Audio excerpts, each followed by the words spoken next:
às 2h30. Eu não falei. Temos aqui uma breve apresentação antes de passarmos ao Fórum da Neurodiversidade.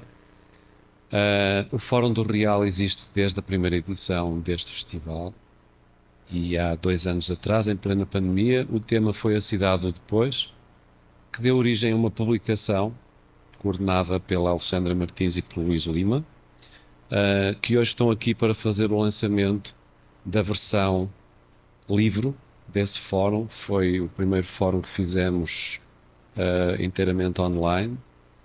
Foi muito visto através das redes sociais. Aproveito para dizer que este também está a ser transmitido e ficará disponível nas redes sociais do festival. Vamos fazer esta breve apresentação então da cidade depois. Agradeço ao Luís e ao Alexandre. Eles vão apresentar esta publicação que estará depois, será facilmente, estará acessível para poder ler. Agradeço a vossa presença e peço-vos que fiquem porque vamos começar depois a outra sessão logo imediatamente a seguir, também. Obrigado, Dario. Boa tarde a todos, aqui online também. Portanto, o Dario já deu aqui o contexto da origem desta publicação. No fundo, em 2020, trouxemos ao Porto o Pós-Doc uma série de três dias de debate, de conversas em torno da ideia de cidade, sobretudo de cidade do depois, que não é uma cidade do futuro, mas uma cidade do depois do que acontece no presente. Como disse o Dario, este fórum foi um fórum do Real diferente, foi em 2020, em novembro. Se recordam, quem aqui do Porto sabe que em 2020 houve festival, mas era aquele horário mais reduzido, às 10h30, toda a gente tinha que ir embora. E o fórum não aconteceu em sala, aconteceu online, a partir do escritório do Porto Pós-Doc, em que estávamos de alguma forma a mediar esta conversa.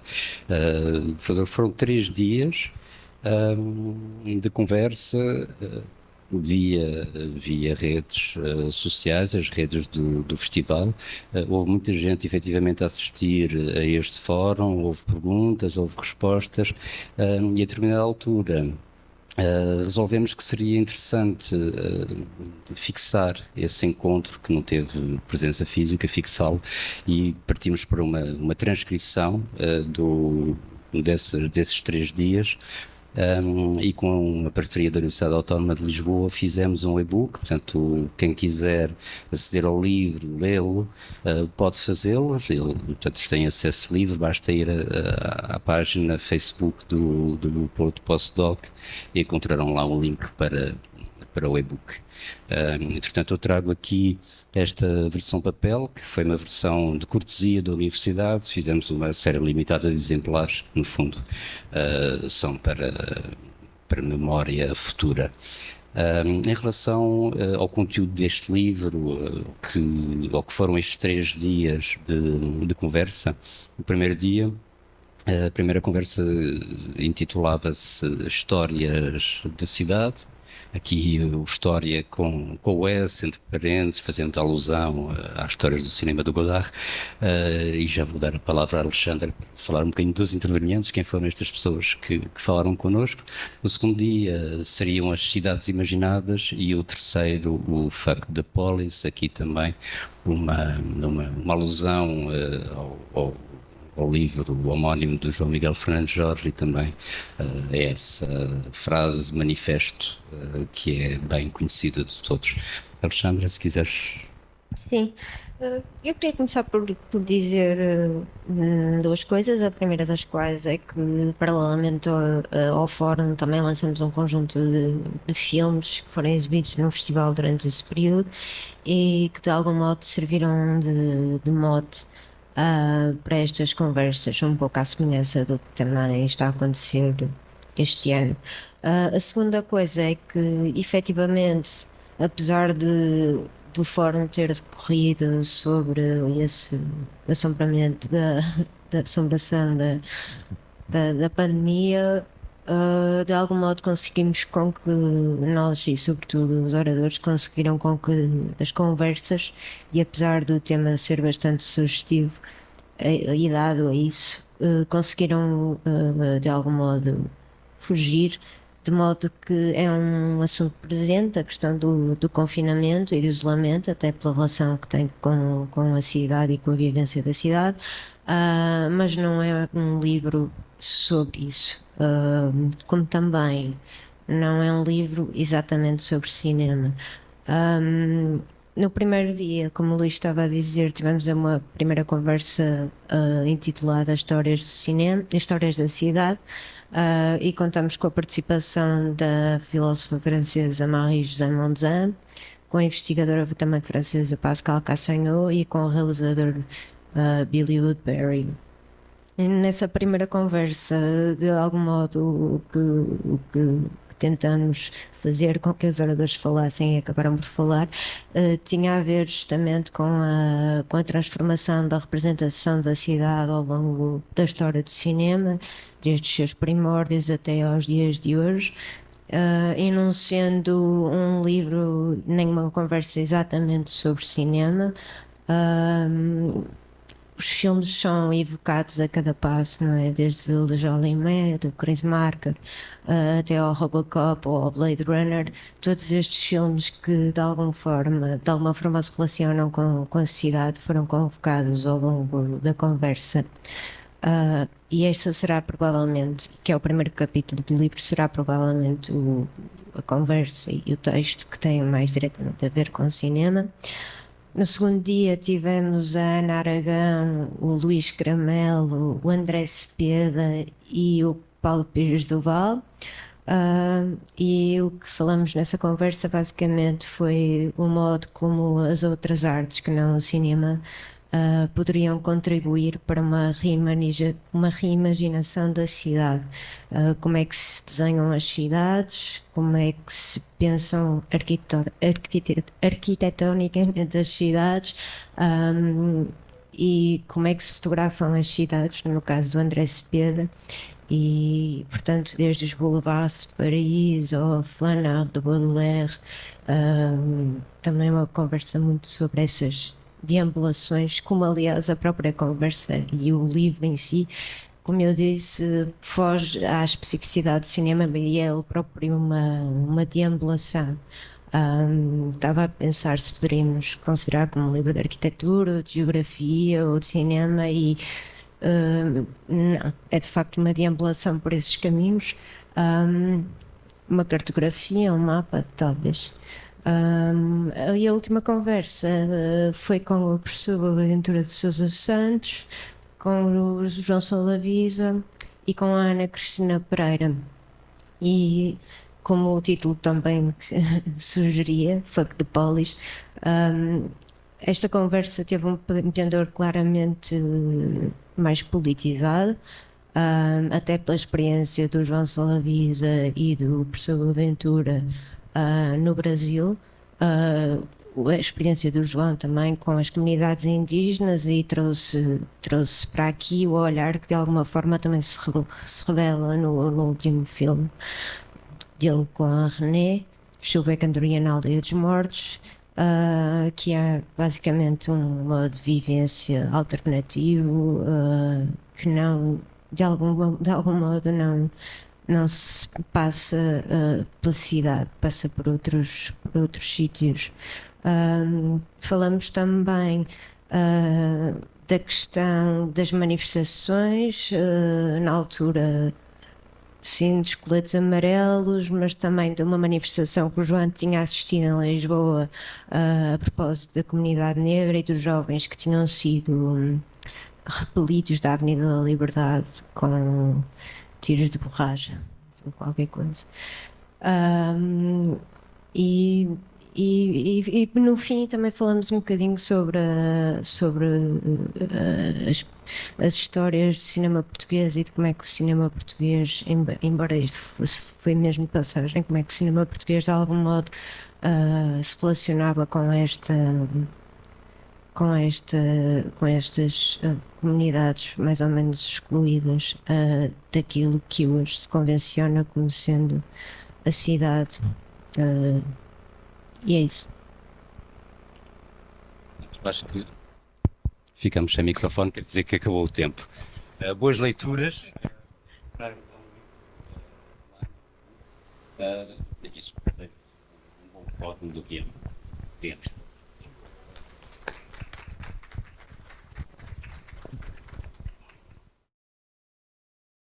Agora, a conversa que esperávamos para esta primeira sessão à volta do tema da neurodiversidade.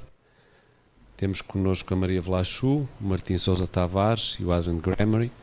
E eu vou deixar esta conversa a moderação, não a vou fazer, porque os meus queridos convidados não precisam.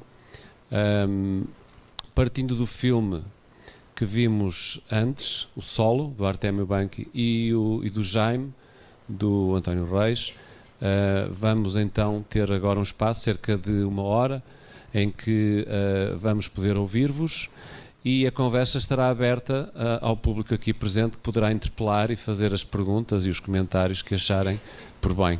Portanto, ficam todos convidados a participar, por isso é que isto é um fórum. Muito obrigado a todos e até já.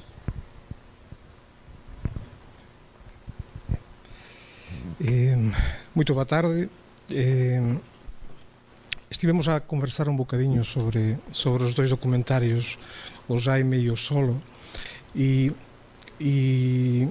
do meu ponto de vista eu sou psiquiatra e, portanto, a min, sobre todo, o segundo me tocou especialmente de perto, porque aborda un bocado as dificultades que os doentes que fican internados por alguma perturbación mental encontran cando teñen alta, teñen que reinserir ou voltar outra vez á comunidade, non é?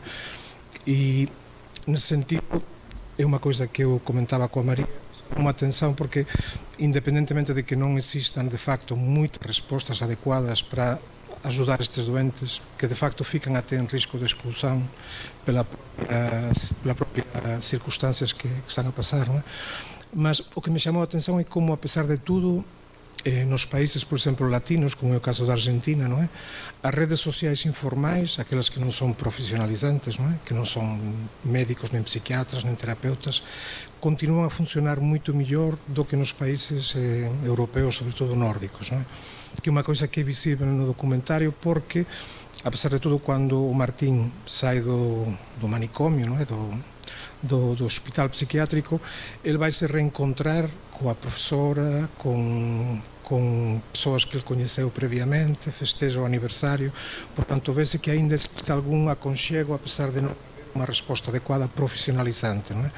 Que é unha coisa que ten vindo a ser discutida moitas veces, o tema das redes sociais informais e a importancia que poden ter tamén como ajuda interpares, por exemplo, na recuperación dos doentes. E era un bocadiño isto para poder abrir a conversa. Vou pasar, se calhar, a María. Obrigada. Boa tarde. Sim, a nossa conversa logo a seguir o filme começou de uma forma natural, assim, e falámos também da questão do estigma, dos estereótipos, do medo. Não está garantido que os amigos que conhecíamos depois abrirão os braços para nos receber novamente. Há muito medo e há muito desconhecimento, e isto reforça a exclusão dessas pessoas. E depois também uma abertura para as pessoas serem como quiserem. O Martim, não este Martim, o outro Martim, dizia no filme que é aquela coisa que estou sozinho e quero estar acompanhado, ou estou sozinho e gosto de estar sozinho. Todos temos este direito, né, de poder decidir como queremos estar, o que queremos ser. E há pessoas que não têm essa escolha. Bom, olá, boa tarde a todos. Obrigado por estarem aqui.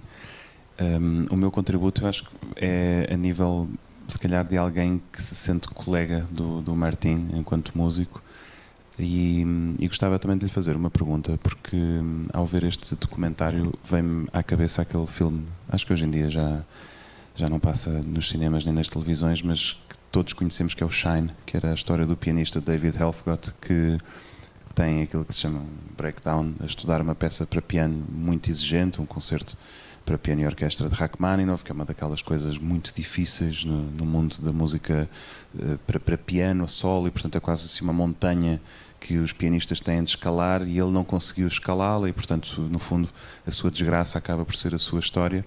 E é um filme que também, claro, com outros atributos cinematográficos e narrativos, mas que também acaba por contar a história do percurso de saúde mental de um músico. Aquilo que para mim é interessante, e eu acho que a história desse David Helfgott acabou por funcionar também a seu favor, é que pianistas que tocam o concerto para piano e orquestra de Rachmaninoff há muitos. Ainda ontem na Gulbenkian vi um. Isso não é novo. De certa forma, aquela história de falhanço e de fragilidade veio fazer dele um pianista especial que muito mais gente conhece e até ficou curiosa de ouvir, e é quase como se o valor do bilhete para o concerto do David Helfgott valesse mais do que do pianista normal. E no caso deste Martin, uma das questões que ficam no ar é: e se ele voltar a tocar? Não é? Eu quero muito ir a um concerto deste pianista porque conheci a sua história, acompanhámos um bocadinho aquele caminho, e portanto ele humanizou muito o seu produto musical. Agora, isto a mim dá-me vontade de puxar a página um bocadinho atrás, e essa era a questão que lhe queria fazer, que é: no meio em que eu cresci e de ver muitos músicos a estudar música, e eu próprio também comecei com o piano, portanto eu revejo-me naquilo que o Martin fala, de uma rigidez muito grande que tem que ver com a exigência, que se pode transformar numa barreira entre nós e a realidade, e acabamos aliados e sem ferramentas para nos relacionarmos com essa realidade. Se isso acaba por ser a mola que leva a problemas de saúde mental, como é o caso do David Helfgott, dá a ideia de que ele era uma pessoa que não sofria de qualquer patologia, não tinha um diagnóstico, não tinha condições que se conhecessem a nível de saúde mental, e depois é aquele episódio do falhanço e do desgaste que o leva a um diagnóstico, ou se, pelo contrário, a música e este ambiente acaba por ser um potenciador de diagnósticos escondidos, que é o caso deste Martin, não é? Que é uma pessoa que tem diagnósticos múltiplos, que tem esquizofrenia, e portanto se calhar a sua esquizofrenia, por exemplo, poder-se revelar também se ele trabalhasse aqui na bilheteira do Cinema Trindade, não é? Portanto, será que a música e este meio acaba por ser quase que um labirinto onde estas pessoas se vão enfiar e onde tudo depois pode correr pior, ou é só uma coincidência? Só não percebi uma coisa. Quando disse o labirinto, está a se referir a quê exatamente? Desculpa lá, Martim. Labirinto para mim é... Sim, vamos jogar ping-pong com os microfones. Labirinto para mim é este mundo em que uma pessoa entra e, devido à exigência e ao alinhamento e à introspeção excessiva e ao tempo que passa sozinha, acaba por se ver refletida em muitos... as suas fragilidades acabam por encontrar eco em muito mais lugares do que se tivesse uma vida normal, ou não, se ele não tivesse que tocar 12 horas de piano por dia porque a mãe dele diz que ele é um gênio. Obrigado. O problema é que é uma pergunta difícil, Martim. As perturbações mentais são muito complicadas, não é? E não sabemos muito bem, em muitos casos, quais são as causas exatamente da doença mental, não é? Doença ou perturbação, depende da situação, não é? Digo isto porque este rapaz, o Martín do filme, não é? Supostamente, e acreditamos no diagnóstico, pelo menos terá uma esquizofrenia, embora tenha tido perturbações de pânico, que também acontecem na esquizofrenia, não é? E alguns comportamentos fóbicos, provavelmente, não é? Agora, a esquizofrenia é uma doença que tem umas bases orgânicas, físicas, não é? Que também não conhecemos bem. Provavelmente haverá uma vulnerabilidade genética e provavelmente também há fatores de risco e fatores protetores, não é? Há pessoas que poderão ter essa carga genética, mas tendo uma infância e uma adolescência e uns cuidados básicos durante a infância e durante a adolescência e uma vida familiar e social adequada, se calhar até não chega a desenvolver, não é? É uma coisa que não conhecemos muito bem. É uma doença que tem muito a ver com fatores genéticos e depois com fatores do desenvolvimento. No caso dele, ele faz muita... É que eu digo, tento explicar que pode chegar à doença mental por muitos caminhos, não é? Eu estava a pensar no James Rhodes, por exemplo, que é um pianista inglês, não é? O que ele teve provavelmente foi uma coisa diferente, muito ligada com um abuso sexual na infância, não é? É um pianista inglês bastante famoso. e o que ele desenvolveu provavelmente foi uma perturbação borderline de personalidade. Portanto, aí já não será tanto fatores genéticos ou um esquema mental de rigidez, será mais provavelmente por causa do trauma que ele sofreu, não é? Do abuso sexual e o que aconteceu numa fase da puberdade e facilitou o aparecimento desta perturbação de personalidade.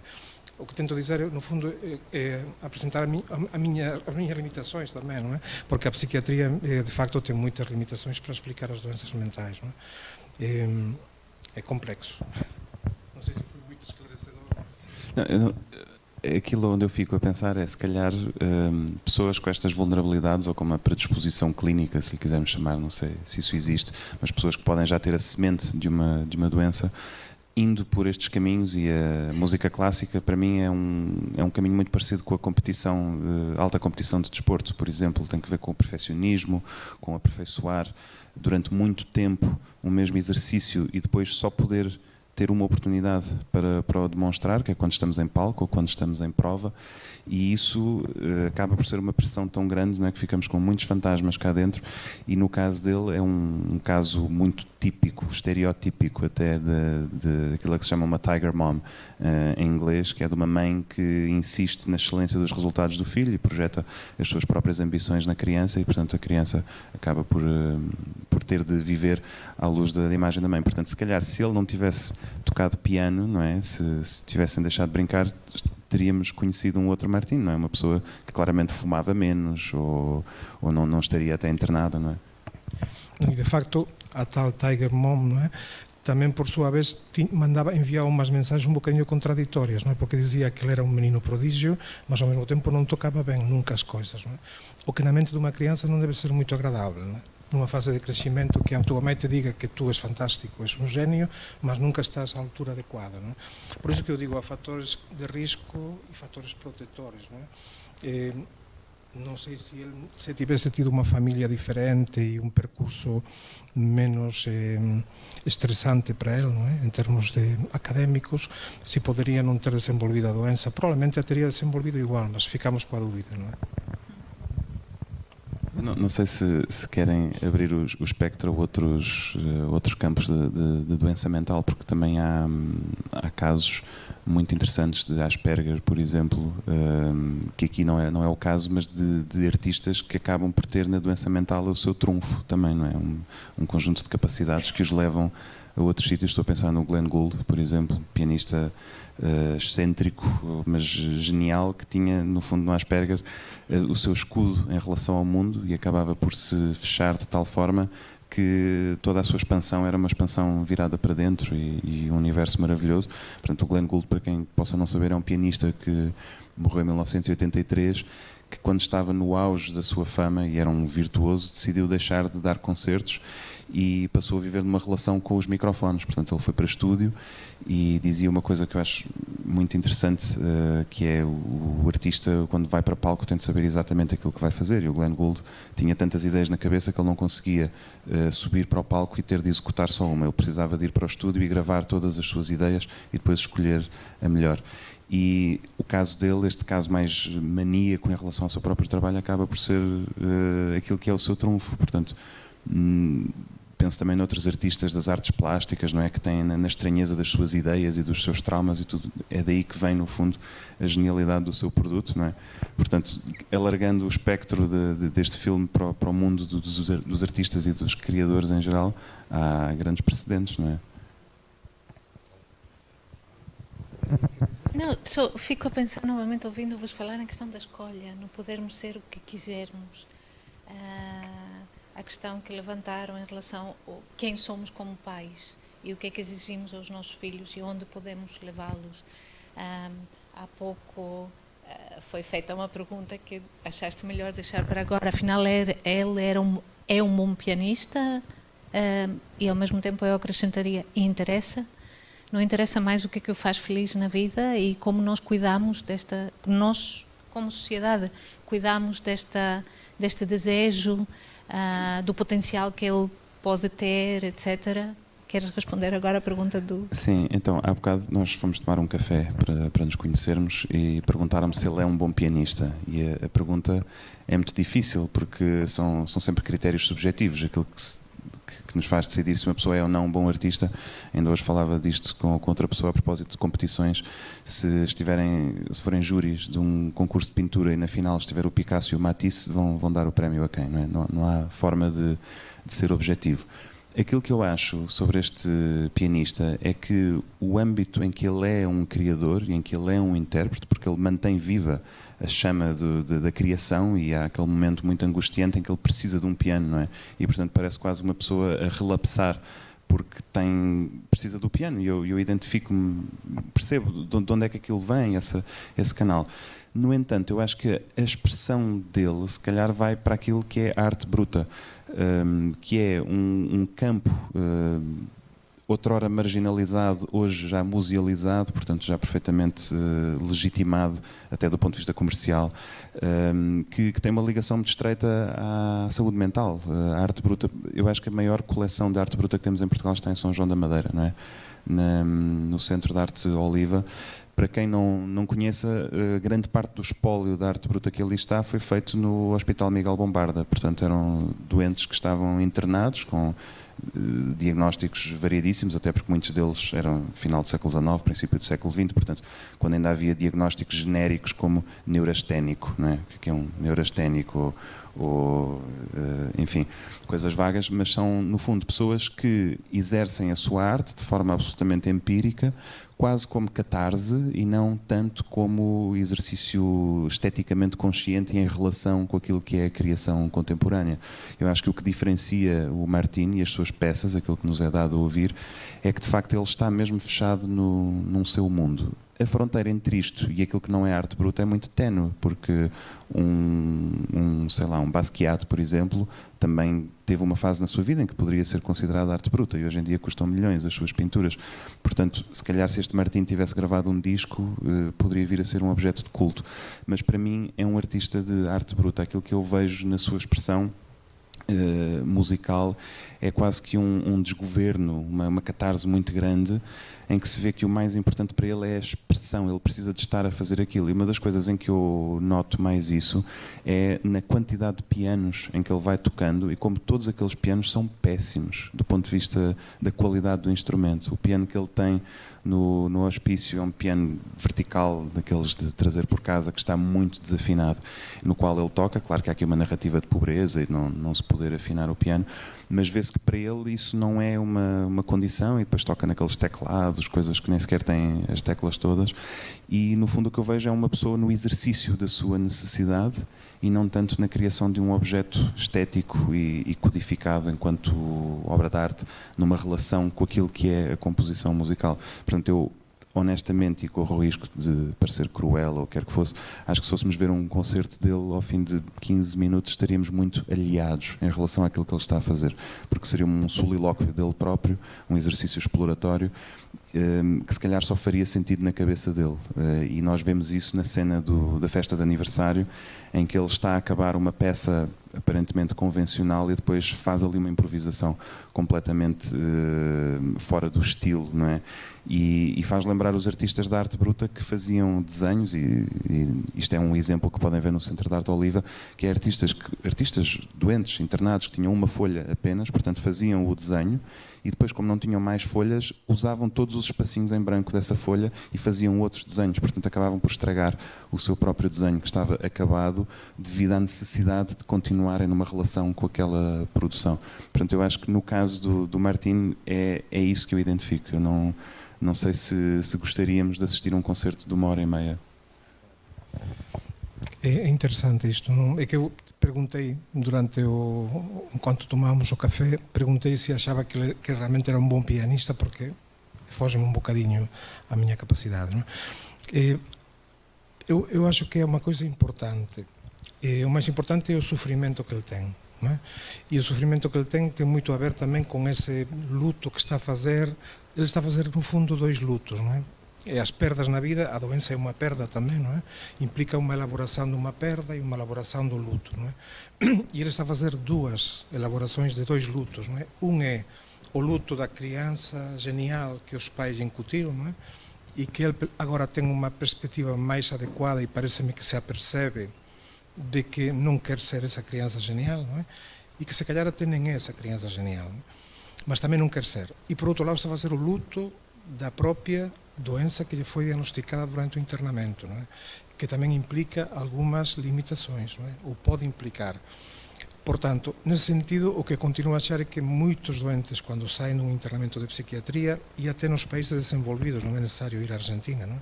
Na Europa até, estão completamente deixados a si próprios, não é? No máximo dos casos podem ter o apoio de um psiquiatra, que lhes dá a medicação, que fala com eles, não é? Se for um país um bocadinho mais avançado, pode ter uma psicóloga, o que já é muito bom, não é?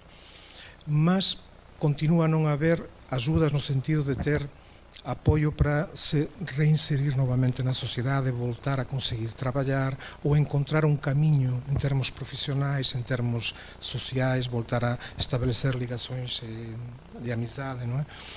São pessoas que estão a elaborar a tal perda, a própria doença implica também limitações e que estão completamente, muitas vezes, deixados a si próprios, não é? Abandonados a si próprios. E essa é uma situação que realmente a mim me preocupa, não é? Porque acho que os serviços de saúde mental não estão a dar os apoios suficientes para estas pessoas, não é? A música, nestes casos, também pode ser ela própria terapêutica, não é? E só me lembrar de que o James Rose, por exemplo, disse que foi a música que o salvou de não se ter suicidado, não é? Porque ele fazia autolesões e ponderou muitas vezes seriamente o suicídio, não é? E foi porque teve uma boa ajuda naquela altura e através da própria música que ele conseguiu recuperar um lugar no mundo, não é? Portanto, a música também pode ser terapêutica, como qualquer outra arte, não é? Até para as pessoas que já eram artistas previamente antes da doença, não é? O que também é um assunto interessante. Eu acho que o próprio Martín, o protagonista do filme, também se apercebe disso, de que a música também pode ser uma forma de terapia, não é? Se encontrar nessa. Eu gostava de perguntar à Maria, quando isto no fundo nós apanhamos o documentário, aliás, quando o documentário começa, nós apanhamos-lo no fim do seu internamento, é uma questão também se seria mesmo o fim ou se há um time-lapse no fundo, se passa muito tempo entre o início e o fim, mas o que é certo é que o apanhamos na transição, não é? E quando ele vem cá para fora, não percebemos bem de que é que ele vive, não é? Ele vive no limiar da indigência, numa casa, enfim, que como vemos está perto de ser quase uma ruína, não é? E de que forma é que ele se deveria integrar? Devemos tentar, enquanto sociedade, que ele consiga ser músico e pianista, ou é melhor procurar um trabalho normal para ele e dar-lhe a possibilidade de exercer a sua criatividade quando lhe apetecer? Eu acho que às vezes, com pessoas com deficiência ou com neurodivergência, que é o tema concreto aqui, às vezes somos condescendentes. Às vezes lidamos com elas como se fossem coitadinhas, não é? Eu acho que se uma pessoa quer ser artista, há certos caminhos, percursos, e esta pessoa deve ser acompanhada e apoiada naquilo que quer fazer, sendo que será avaliada como qualquer outra, não é? Nós podemos ter muitos desejos e ser bons, medíocres, maus naquilo que queremos, e vamos gerindo, não é? Esse feedback que recebemos, e podemos dizer, então, não vou pela via profissional, ou não vou fazer carreira, mas continuo a querer tocar e acho que volto à questão da escolha. Da escolha, por um lado, que todos nós temos o direito de poder ter, e depois de nós como sociedade e como cuidamos uns dos outros e que condições é que criamos para uma pessoa poder tentar o percurso que quer fazer e depois, como qualquer outra, não é, decidir, afinal vou ou não vou. Agora, não nos compete, acho que não nos compete a nós tomar a decisão, dizer que não, faz uma outra coisa normal, um outro. Acho que as pessoas são inteligentes, não é mesmo, não é? E é este feedback que podemos estar a dar, esta relação humana, pessoal, não é? Que nos permite a nós também, a qualquer um de nós, definir percurso, pensar em si próprio, avaliar-se a si próprio, não é? Não sei, respondi? E como é que se Não faz... Sim, mas e como é que se gera o risco muito real de fracasso profissional, não é? Numa pessoa que já tem aquele nível de fragilidade? Isto já provavelmente precisará de outro tipo de apoio também, porque esta fragilidade, não é? Nós temos de ser atenciosos uns com os outros, não é? E isto também faz parte da vida, ter de lidar com pessoas mais brutas ou que não têm esta sensibilidade. Tudo isso faz parte. Agora, pessoas que a priori se sabe que precisam de um outro tipo de apoio, têm de o ter, até para poder lidar com o fracasso, com o trauma, com o que for. Mas estamos muito longe disso, não é? Estamos. Pronto. Sim. Eu não sei o que é que a nível clínico ou social de práticas de integração se está a fazer. Sei que nas universidades de música hoje em dia já começa a surgir um lado académico de disciplinas de acompanhamento ou de autogestão e como é que eu ia dizer, autocontrole quase, não controle no sentido de nos restringirmos, mas de irmos controlando, irmos fazendo check-ups a nós próprios a nível psicológico, mas continua a ser coisas muito embrionárias e muito até pedidas pelos próprios alunos. Eu lembro-me de que quando fiz o meu mestrado foi nos Estados Unidos e quando eu cheguei àquela universidade havia 2 petições em curso. Uma delas vinha de um aluno afro-americano que queria rever o currículo da história da música porque sentia-se excluído e, portanto, sentia, ainda por cima nos Estados Unidos, onde a música negra conta um capítulo importantíssimo, ele sentia que aquilo era injusto. E a outra petição que estava a decorrer tinha que ver com acompanhamento psicológico para os próprios alunos e, portanto, eu, enquanto português europeu, neste caso fui de Itália para lá. Em Itália ninguém falava destes assuntos, em Portugal também não, e de repente chego ali e foram-me logo enviados 2 links para eu assinar ou não, e eu fiquei muito espantado, mas os alunos aqui podem decidir o que é que querem, e no fundo eles faziam pressão para que a própria direção da universidade acedesse a mudar os currículos e devo dizer que conseguiram ambas as coisas. Nós também É temos por aí, tentado não é? aqui, eu trabalho para uma associação que se chama Acesso Cultura e é uma associação de profissionais do setor cultural e desde o início do ano com a Terra Amarela do Marco Paiva, que será também convidado aqui para uma conversa, se não amanhã, depois da manhã. Temos estado em contacto com várias escolas artísticas de nível superior, porque no caso do Martim temos alguém que foi diagnosticado, já tinha um percurso, não é? Um percurso na área da música. A nós interessa-nos também muito, há pessoas com deficiência ou com neurodivergência que entram em contacto porque querem ser artistas e a resposta é negativa. E a resposta é negativa não por qualquer outra razão, mas porque a escola não está preparada. E até em termos de currículo, não é? Como é que repensas a arte? Falámos concretamente, lembro-me, com o diretor de uma escola de música superior que não lhe passava pela cabeça que uma pessoa com deficiência, por exemplo, poderia querer, não é? Portanto, estamos pouco preparados, conhecemos pouca coisa à volta destas questões. Portanto, por um lado, é este tipo de preparação que não temos e que temos de ficar conscientes, porque, mais uma vez, as pessoas devem ter o direito de escolher o que querem ser na vida, com o apoio que poderão precisar. E escapou-me agora a outra coisa. Enquanto estavas a falar, lembrei-me que num dos projetos Partis é um projeto da Fundação Gulbenkian com a Fundação La Caixa, que é, de alguma forma, a promoção da inclusão social através da arte. No final de cada ciclo de Partis fazem um encontro na Fundação Gulbenkian em que se fala dos vários projetos e ouvimos várias pessoas, porque estes projetos trazem sempre artistas não profissionais, artistas amadores ou pessoas que não tinham alguma ligação com a arte, mas querem participar no projeto.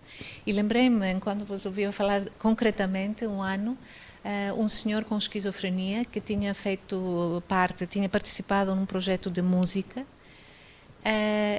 e não depois com a intenção de ser músico, mas disse que foi graças àquele projeto que ganhou confiança para se candidatar a um emprego. E foi à entrevista e conseguiu um emprego. Portanto, há várias formas de nos relacionarmos com a arte, nem todos temos de ser artistas. É que oportunidades é que nos são dadas para fazer certos percursos, para ter poder participar em projetos onde nunca antes tínhamos pensado, e aí talvez descobrir coisas sobre nós próprios. Estou a divagar muito? Não, eu acho que as práticas inclusivas são extraordinárias, e tudo o que tenha a ver com abrir novos caminhos. Aquilo que sinto, e que tenho a certeza que sentes também, toda a gente que se interessa, é que continua a ser um bocadinho, perdoem-me a comparação, mas é como o futebol feminino, né? Nós sabemos que ele existe, respeitamos a sua existência, mas nele não dá na televisão. Não, há uns tempos vi que bateu-se o recorde de compra de uma jogadora, a jogadora mais cara da história, e era, acho que, €500 mil, uma coisa assim. Portanto, para dar a ideia da distância que ainda estamos, portanto, alguma condescendência.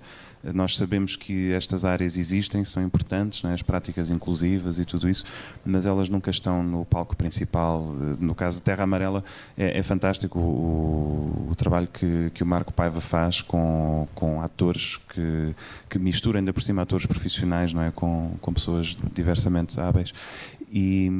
Mas aquilo que eu sinto é que ainda são coisas muito, muito pontuais, não é? Uma integração plena está muito longe de ser real, porque nós ainda olhamos para estes artistas como um produto que não tem a mesma qualidade, não é? Não junta a mesma quantidade de pessoas, e são um bocadinho os coitadinhos ainda, não é?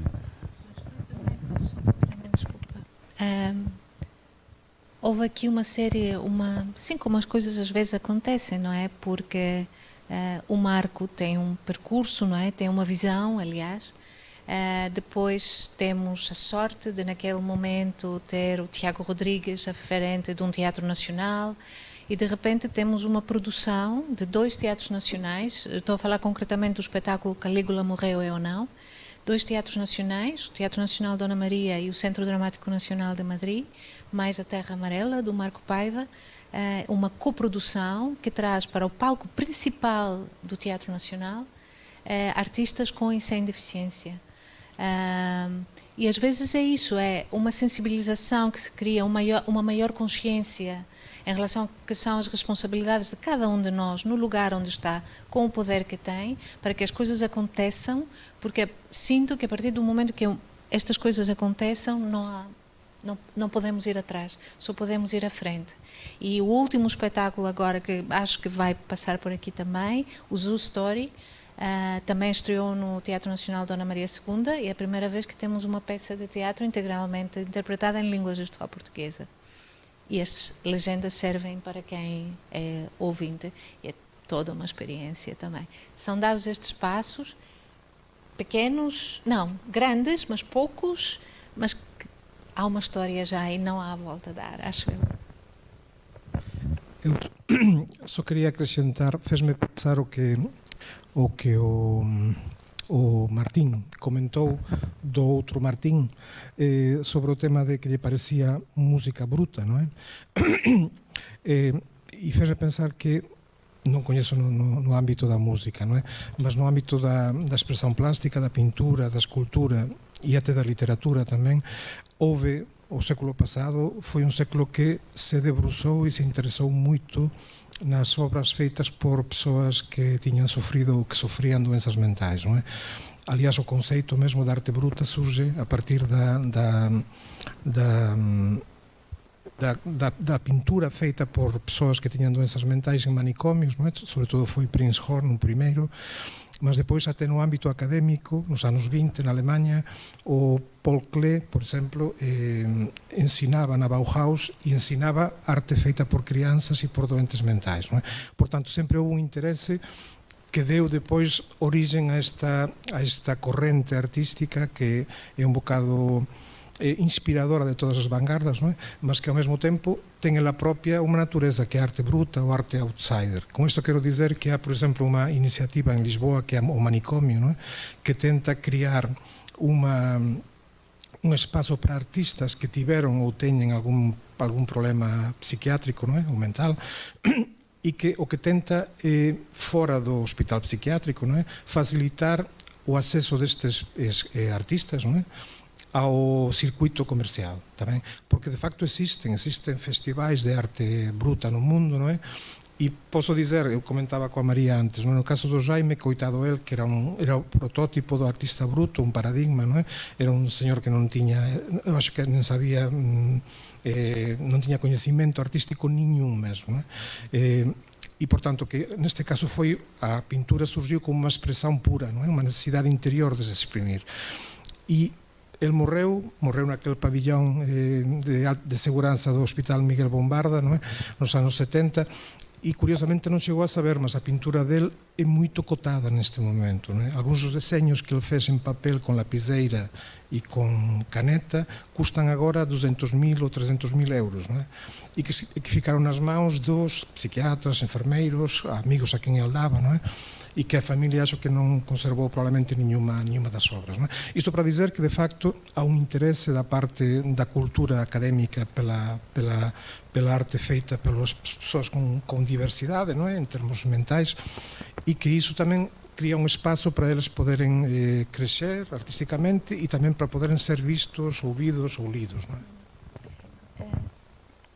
Lembrei-me de uma outra coisa que também comentámos e é pena partilharmos também aqui, e o Dario vai-me ajudar com o nome do realizador do documentário com Dançando com a Diferença, por favor. Sim. Portanto, este documentário que foi feito com Dançando com a Diferença, que é uma companhia de dança com artistas com e sem deficiência, ganhou um prémio em Berlim, e a SIC quis entrevistar o realizador, que respondeu que no horário que eles lhe propunham não podia.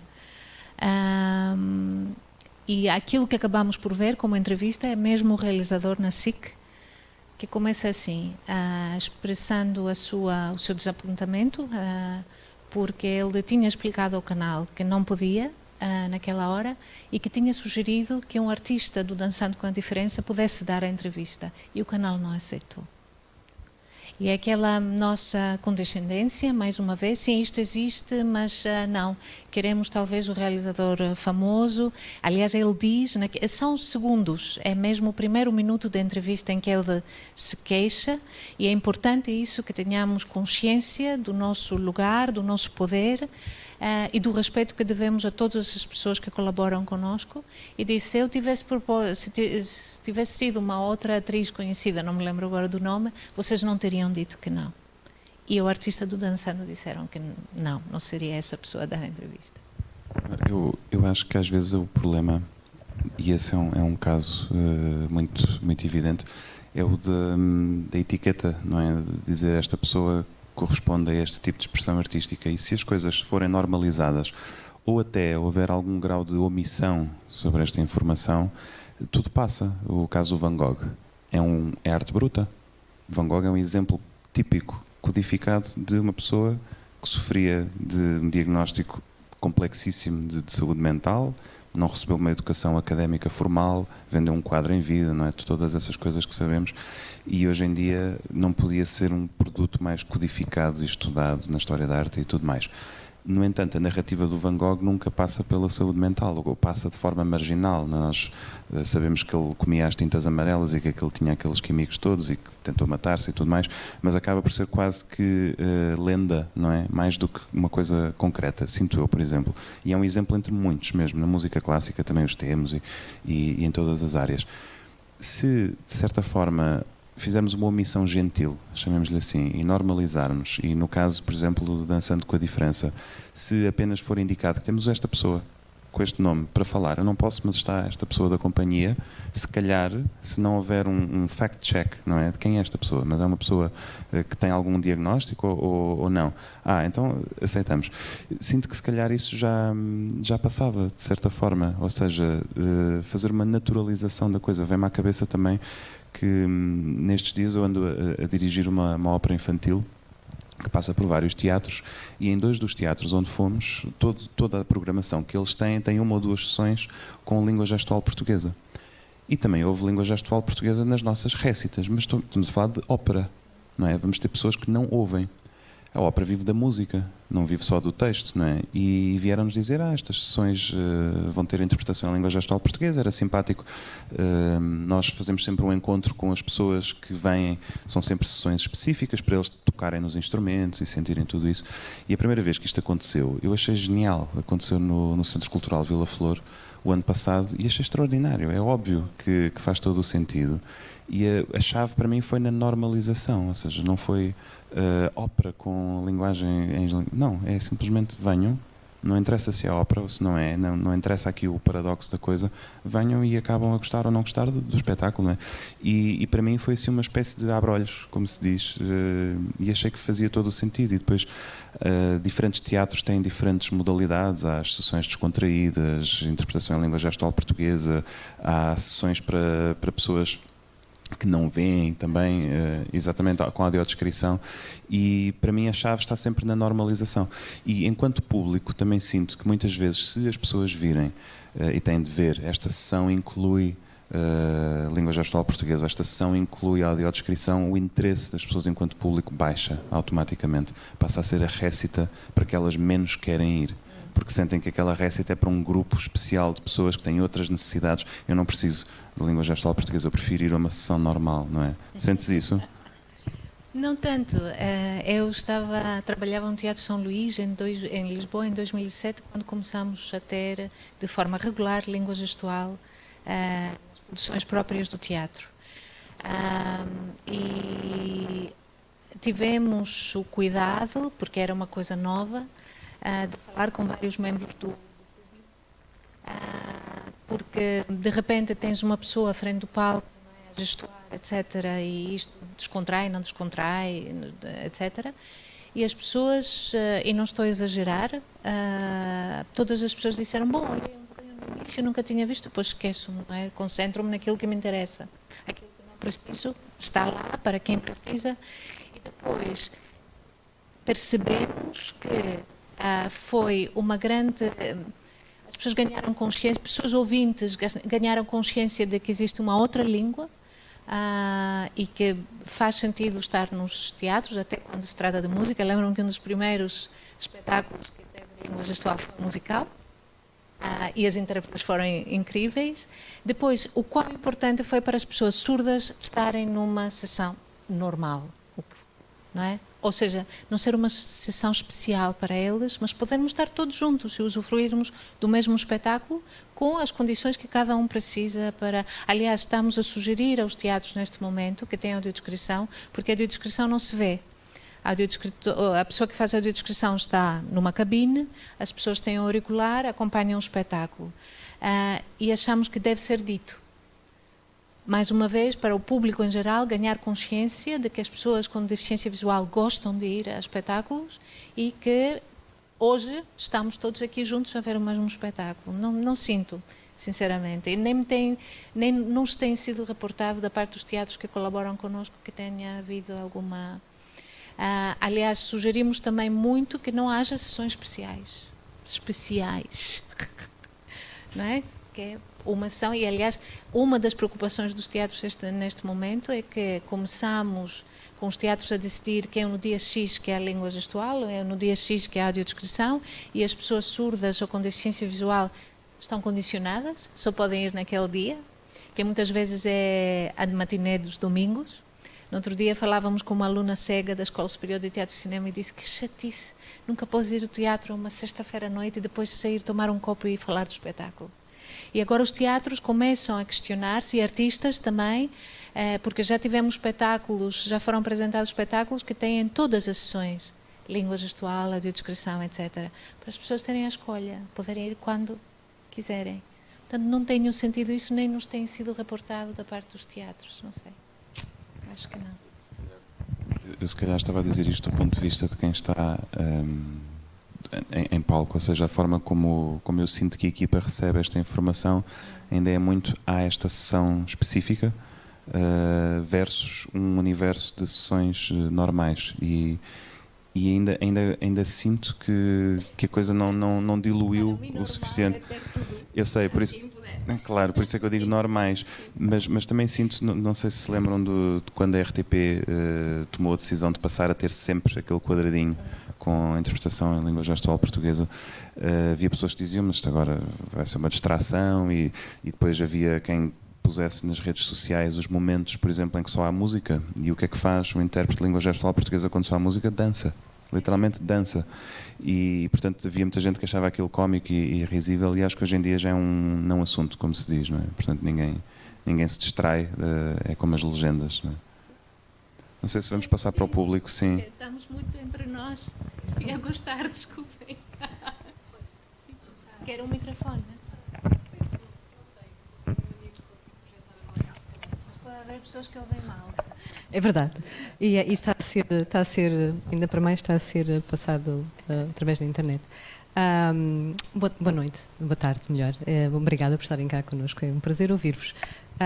Eu queria só dizer que acho que as vossas duas posições, na realidade, confluem para o mesmo objetivo, que é a normalização. E acho que concordo plenamente com a Maria quando diz estamos aqui todos juntos, nós vivemos todos juntos.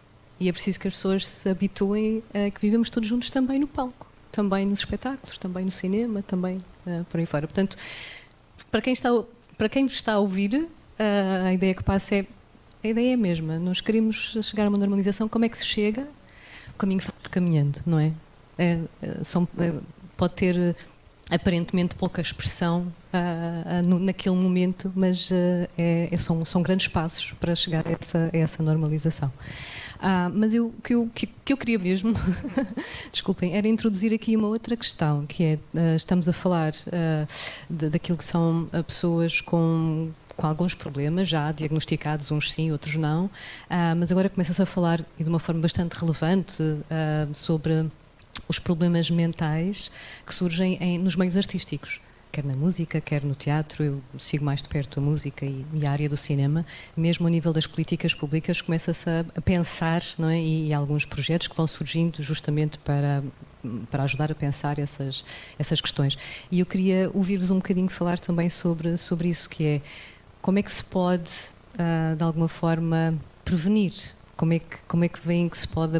É um bocadinho injusto, não é? Estou aqui a... não se resolve. Mas é uma questão séria, não é? Que é tão exigente, não é? É um mundo, de facto, tão exigente por todas as razões que conhecemos, não é? A incidência de doença mental no meio artístico é cada vez maior. E como é que se resolve... Não é como é que se resolve, mas como é que se olha para isto de uma forma mais consistente? Tema complexo também.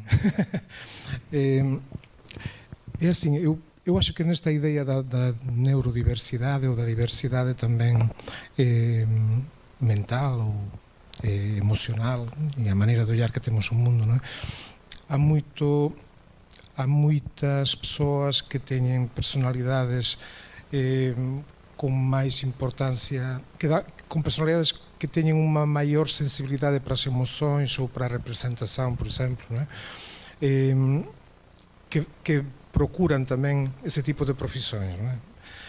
Non estou a falar propiamente de doenzas, non estou a falar de trazos de personalidade, de maneiras de sentir e de ollar para a vida, non é?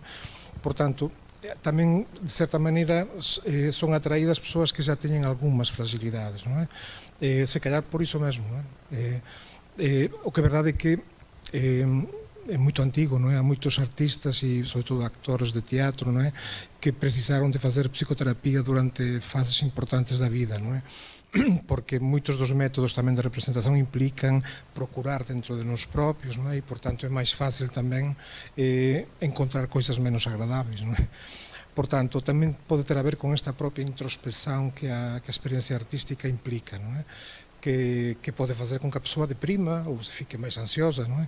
E eu acho que ten máis a ver con iso do que propiamente, se calhar, acho eu, non teño assim grandes coñecimentos de estatísticas, mas probablemente será máis isto do que propiamente que os traballos artísticos faciliten a doença mental. Parece-me a mim, non é?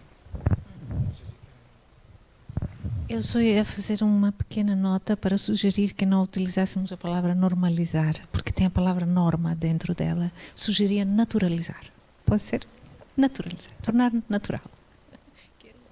Sim, eu acho que eu tenho 31 anos, não é? Portanto não sou propriamente um adolescente, mas também não sou ainda do tempo da outra senhora, e vejo que em pleno século XXI a forma como ainda se ensina e se aprende a nível académico, sobretudo quando a coisa começa a ficar séria, é muito desgastante. Há muitas situações que são prática comum, que poderíamos considerar como um assalto ao bem-estar psicológico das pessoas.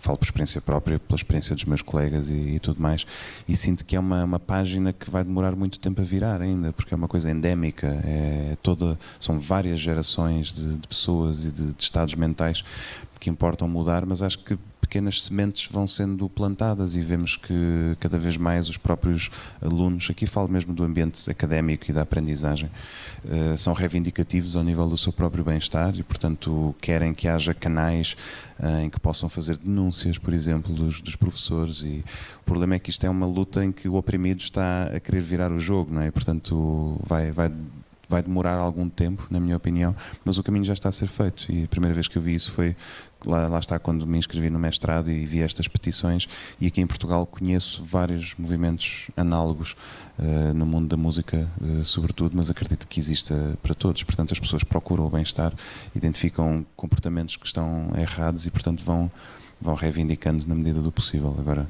é preciso apoiar isso. Eu sei que isto demora muito tempo, não é? Ainda, porque se calhar a miña resposta foi un bocadinho contradictoria, realmente porque eu teño unha idea un bocado contradictoria, non é? A persoa pode ter já alguma fragilidade e depois tamén a própria experiencia artística pode facilitar tamén, realmente son as dúas coisas, non? Mas eu só quería acrescentar un pequeno pormenor. Esta idea da neurodiversidade é curiosa porque está moito pensada para perceber, por exemplo, áreas como o autismo, doenzas do espectro do autismo, Asperger, non é? Mas non existe unha palabra equivalente en psiquiatría, non? Que sería psicodiversidade, por exemplo, non? Porque neuro fala moito de coisas orgánicas propiamente, non? E eu acho que faz a propia palabra, porque acho que faz todo sentido, non é? Nós somos moito diversos, non é? Esta idea da normalidade mental é unha idea que pode ter alguma lógica estatística, non é? Mas fora diso, todos nós temos coisas máis depresivas, máis obsesivas, máis evitantes, non é? Portanto, acho que esta idea da diversidade psíquica, non é? E tamén perceber que dentro desa diversidade das persoas que até poden ter alguma perturbación mental, nós temos moito que aprender deles, non é? Como por exemplo, pensou Paul Klee na altura en que comezou a pegar nos deseños feitos por doentes mentais e percebeuse que iso era unha vía de entrada para unha nova forma de expresión nunha fase en que a arte estaba nun beco sen saída, non é? Portanto, este ollar para a psicodiversidade como unha fonte de coñecimento e para nos comprendermos tamén a nós propios, os cusoditos normais, non é? Portanto, eu acho que ese é un ollar adecuado para perceber mellor a doença mental ou a perturbación mental, non é? Ollar como tamén unha fonte de coñecimento de nós propios e de coñecimento de outros ollares diferentes sobre o mundo, non é? Acho que ese é máis interesante e que esa é a maneira, se calhar, de quebrar o estigma, non é? Pensar que, como dizía o ditado, é de poetas e de loucos todos temos un pouco, non é de poetas, non é? Como é o ditado? Há un ditado portugués que diz de poetas e de loucos, de sabios e de loucos todos temos un pouco, non é? Se calhar é iso que temos que aceitar, que tamén nesa diversidade todos temos un bocadiño de loucos ás veces tamén, non é?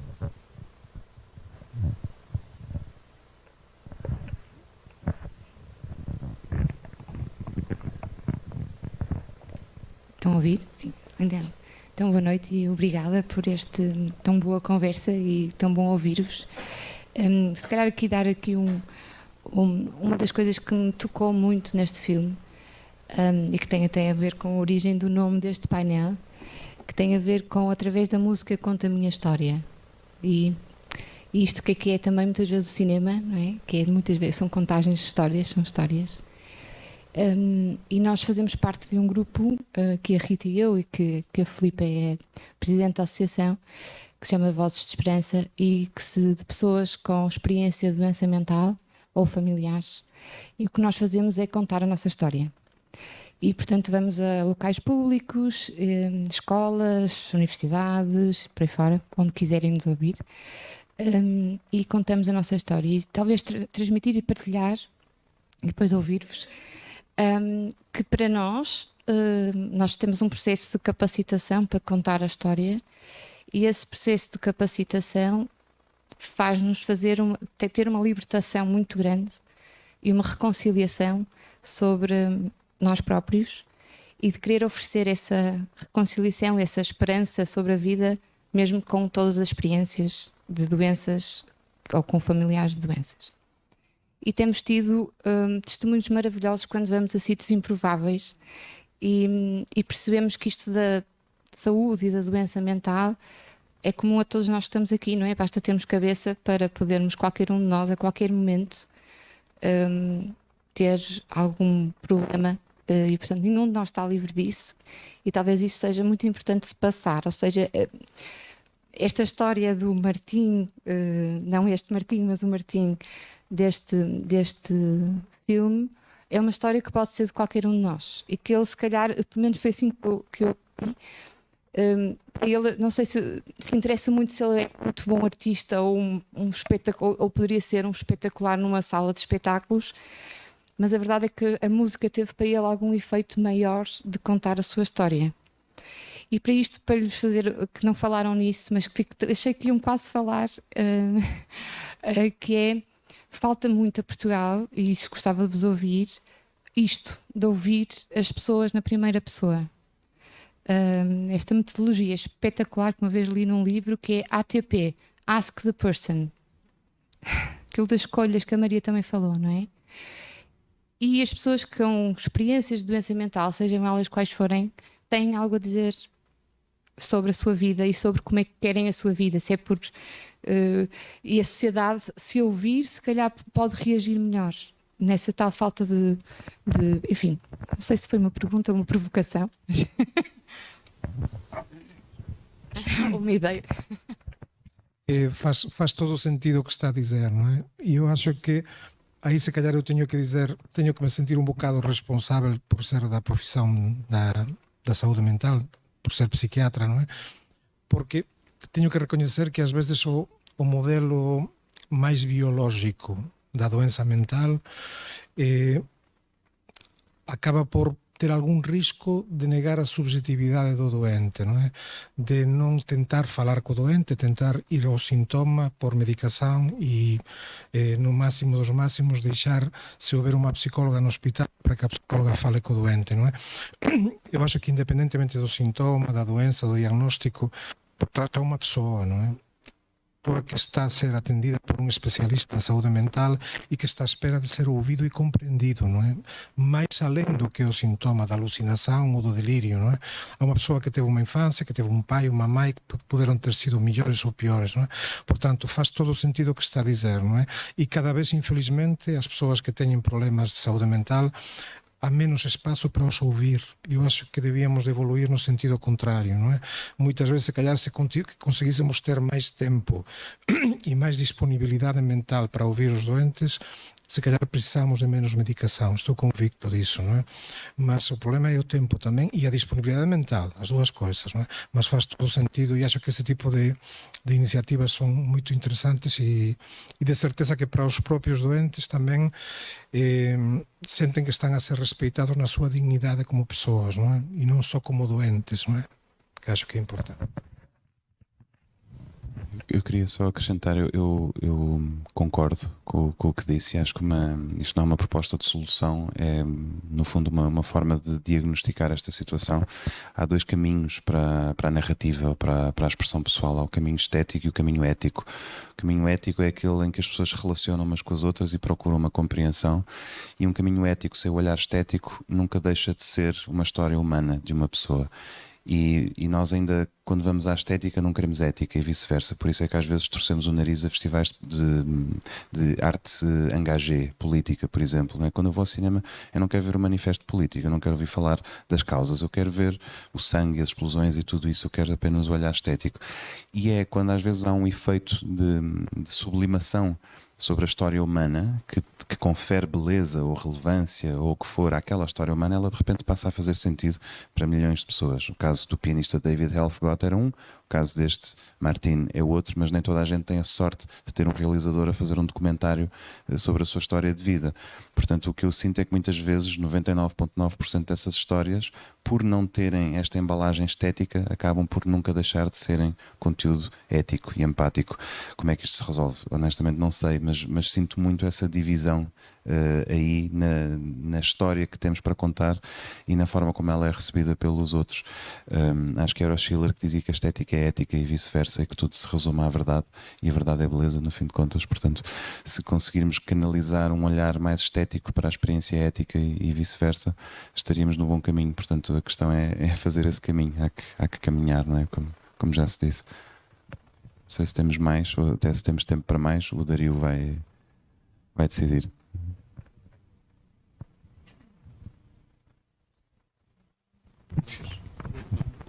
A última. Espero que continue lá fora, de repente. Desculpa lá, obrigado pela conversa. Desculpa.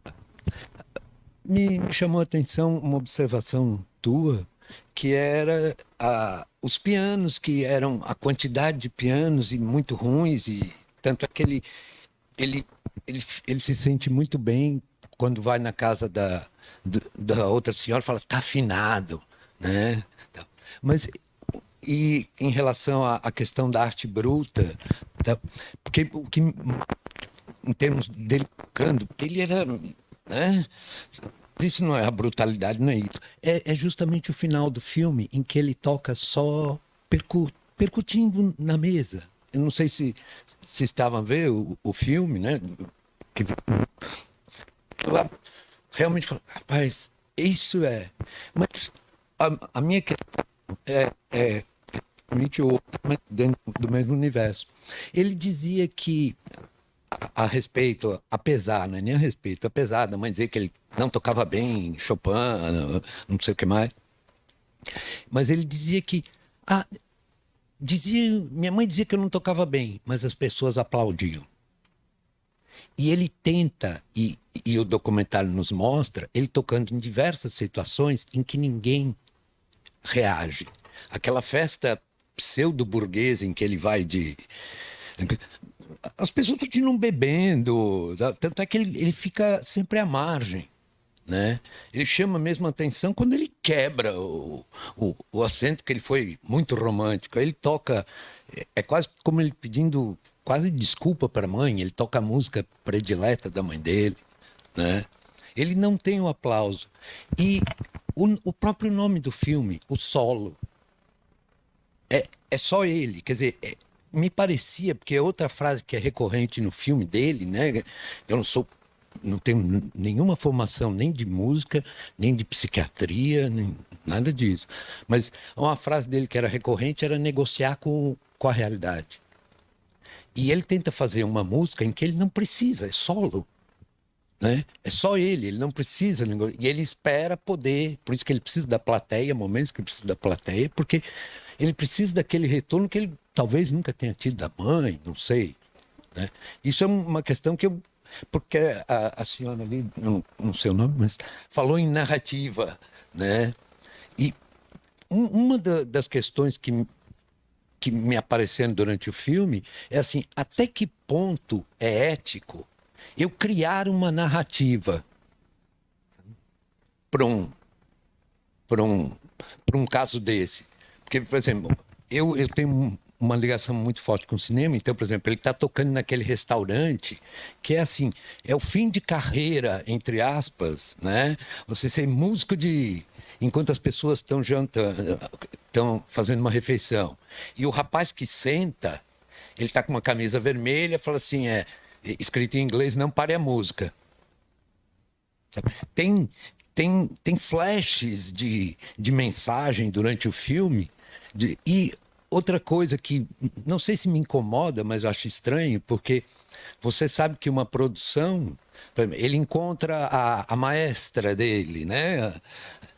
Todos têm que ir para a rua, mas isso tudo já foi combinado, né? É que nem aqueles programas de prêmio que vão mudar a vida da pessoa, que vamos entrar na casa, aí corta, a câmera está dentro de casa já, então já entrou antes.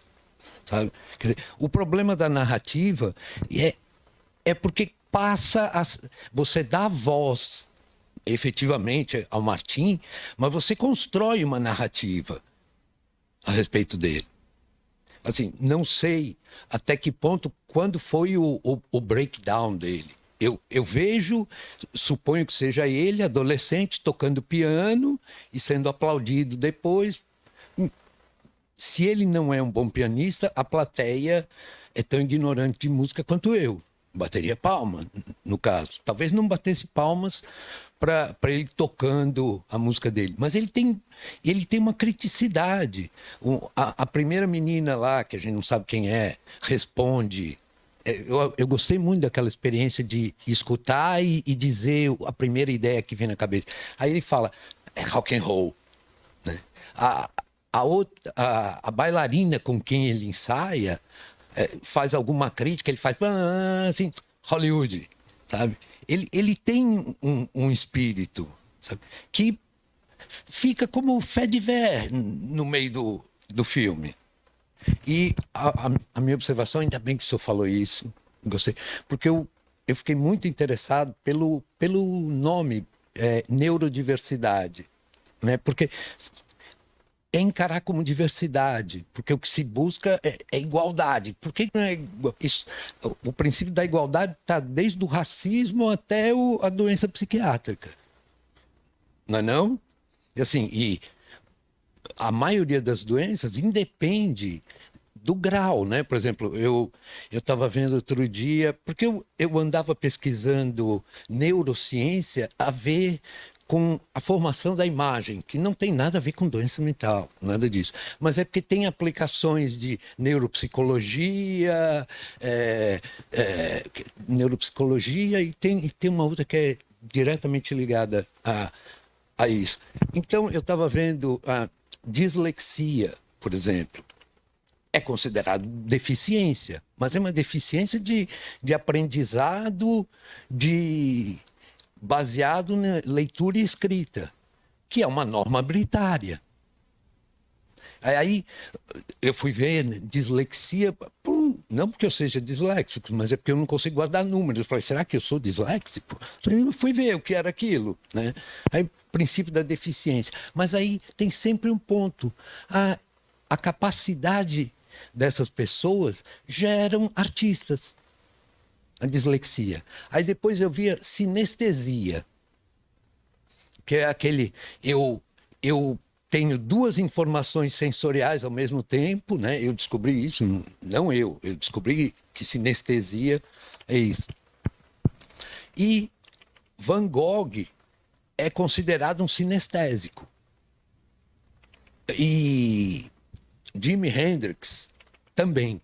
E foi meio que classificado como tal. E aí eu me lembrei de uma lenda, eu acho que é lenda, talvez seja verdade, quando o Jimi Hendrix foi acho que foi no Museu de Nova York, no Monte, ele viu um quadro do Van Gogh e falou, uau, em que banda esse cara toca?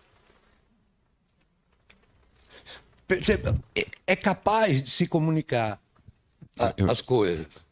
Eu acho que posso. Eu não sei, me devolvam alguma coisa, por favor. Sim, eu posso. Tocou numa coisa. Muitas perguntas, muito boas. Muito mas boas. eu posso. Como é que se chama? Obrigado. Como é que se chama? Newton, eu tenho sinestesia. A sinestesia explicada de forma simples é quando nós somos estimulados por o nosso sentido é estimulado e respondemos com um outro sentido. No meu caso é com as cores. Eu ouço as tonalidades da música, para mim são cores. Ré maior é verde, Mi maior é amarelo, Lá maior é vermelho. E o mais engraçado é que já tenho vários colegas que também têm sinestesia e temos discussões muito acesas sobre qual é a cor que cada um vê, porque é absolutamente subjetivo e único e não somos melhores nem piores, é só uma característica.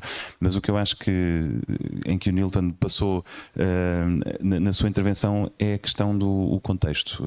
O contexto é tudo. Na música desta pessoa é a mesma coisa que faz com que, sei lá, um pai põe o desenho de um filho no frigorífico, não é? E para ele tem significado, e aquilo para mim é um pedaço de lixo. Eu, se visse aquilo no chão, punha no lixo, não é? O mesmo objeto. A música deste pianista é isso mesmo. Ele teve a sorte de ter um documentário feito sobre ele, portanto o contexto dele aqui foi muito alargado, houve um olhar estético sobre a sua experiência humana e, portanto, nós teríamos, se calhar, alguma predisposição para pagar um bilhete e ver um concerto dele. É o outro que não tem o documentário. Tem algo ali que é para nos conduzir emocionalmente.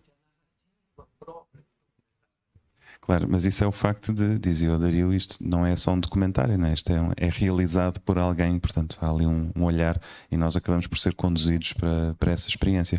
Ele sai como o bom da fita.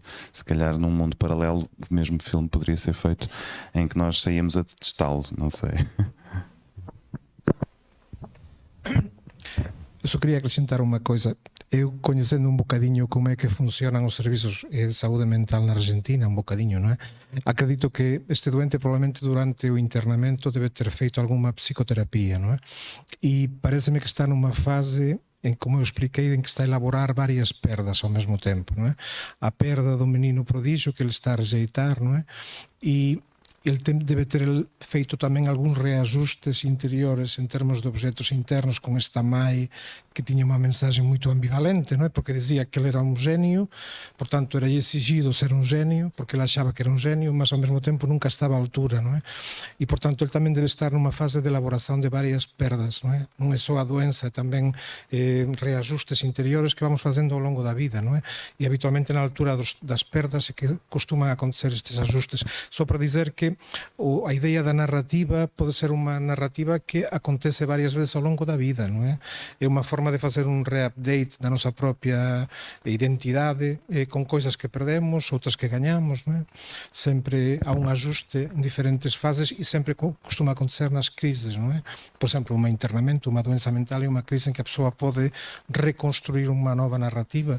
Nesse sentido pode ser bom e eu acho que de facto é evidente que também traz algum sofrimento, mas eu acho que ele está no bom caminho nesse sentido, não é? Porque está a ser mais consciente do que quer ser, não é? Sim. Mas é uma intuição, não tenho nenhuma certeza disto, mas na Argentina, de facto, a psicoterapia é uma coisa muito frequente no serviço de saúde mental, não é? De certeza absoluta que algum tipo de psicoterapia deve ter feito, foi um internamento prolongado e pela maneira como ele fala, parece que está a fazer um ajuste também interior, não é? Do que quer ser, não é? E parece-me que deve ter havido algum trabalho para ele ter chegado a esse insight, a essa maior introspecção, não é? Mas pronto, sou eu a acreditar. Eu vou ter que interromper. Nós temos uma... Não, eu queria só, antes de terminarmos, de facto, queria-vos dizer, eu gostei muito de ouvir o Milton e gostei muito de ouvir também a Joana Moraes e Castro, que aproveito para dizer que me ajudou bastante, e a Filipa Palha, a montar este programa. Milton, não existem filmes perfeitos. e quando falou da narrativa, há sempre um ponto de vista. Voltando ao início, estamos num festival de cinema.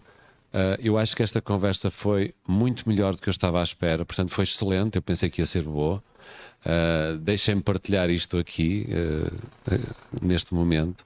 Espero que voltem para as outras e que passem palavra, porque ainda temos mais 3 e ainda temos mais 3 filmes para descobrir. Tenho muita pena que não esteja aqui o Artémio, que é o realizador deste filme. Talvez, quem sabe, para o ano. Muito obrigado a todos, muito obrigado a vocês pela vossa disponibilidade, pelo esforço e pelos quilómetros que fizeram para chegarem aqui a tempo. Espero que tenha sido também bom para vocês e até amanhã, no mesmo lugar, à mesma hora. Muito obrigado, boa tarde. Obrigado.